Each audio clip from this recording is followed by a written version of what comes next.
Hello everyone, myself Jaya Agarwal, Assistant Professor Political Science from SPCGC Ajmer. This is paper second or BA part second.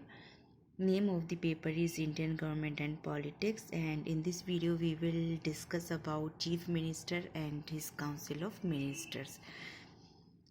So let's start. As India has adopted the parliamentary form of government, so as a real executive authority, the chief minister is called the head of the government at state level.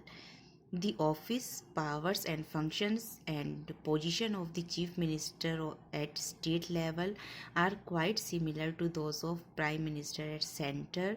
According to the constitution, governor appoints chief minister. However, the governor cannot appoint any random person as the chief minister but has to follow the provision.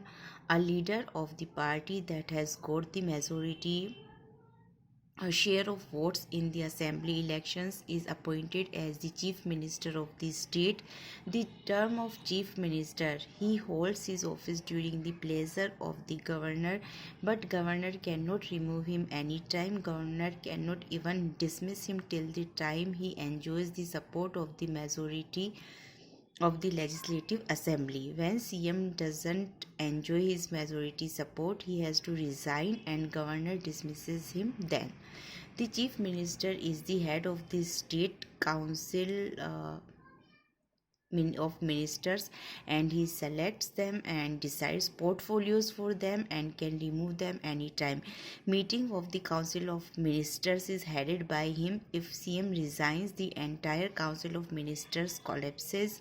Here comes the collective responsibility and no confidence motion. The governor is advised by the Council of Ministers, which is headed by the CM. The CM will communicate to the governor about the decisions, administrative affairs, etc.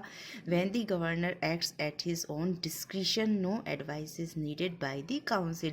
The CM is the leader of the house, and holding this position, all government policies are announced by him on the floor of the house. In fact, legislative assembly can be dissolved at any time on his recommendation to the governor. BA part second के paper second Indian government and politics के अंतर्गत आज हम लोग बात करेंगे मुख्यमंत्री और उनकी मंत्री परिषद के संबंध में।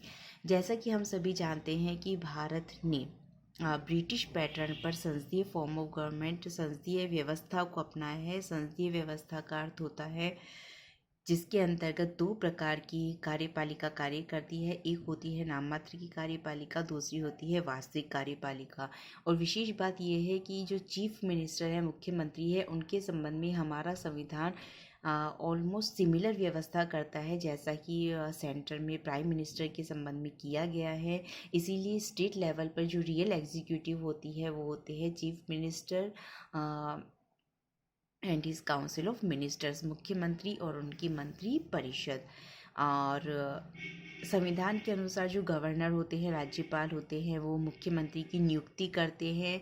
लेकिन मुख्यमंत्री जो लेजिस्लेटिव असेंबली है, विधानसभा में जिस दल को बहुमत प्राप्त हो जाता है तो उस पार्टी का जो कैंडिडेट होगा, जो गवर्नर हैं, उसे ही मुख्यमंत्री बनाएंगे।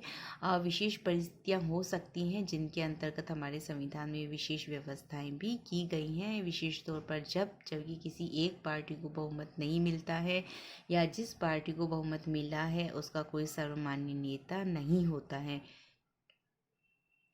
जो चीफ मिनिस्टर होते हैं, मुख्यमंत्री होते हैं, संविधान के अनुसार जो राज्यपाल हैं, इनके प्लेजर, इनके प्रसाद पर्यंत अपने पद को धारण करते हैं। लेकिन जो राज्यपाल हैं वो भी उनको एनी टाइम उनको अपने पद से नहीं हटा सकते हैं जब तक कि उन्हें विधानसभा के बहुमत का विश्वास प्राप्त हो।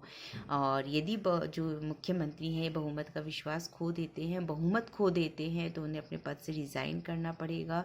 और जो राज्य की मंत्री परिषद है उनके हेड होते हैं मुख्यमंत्री।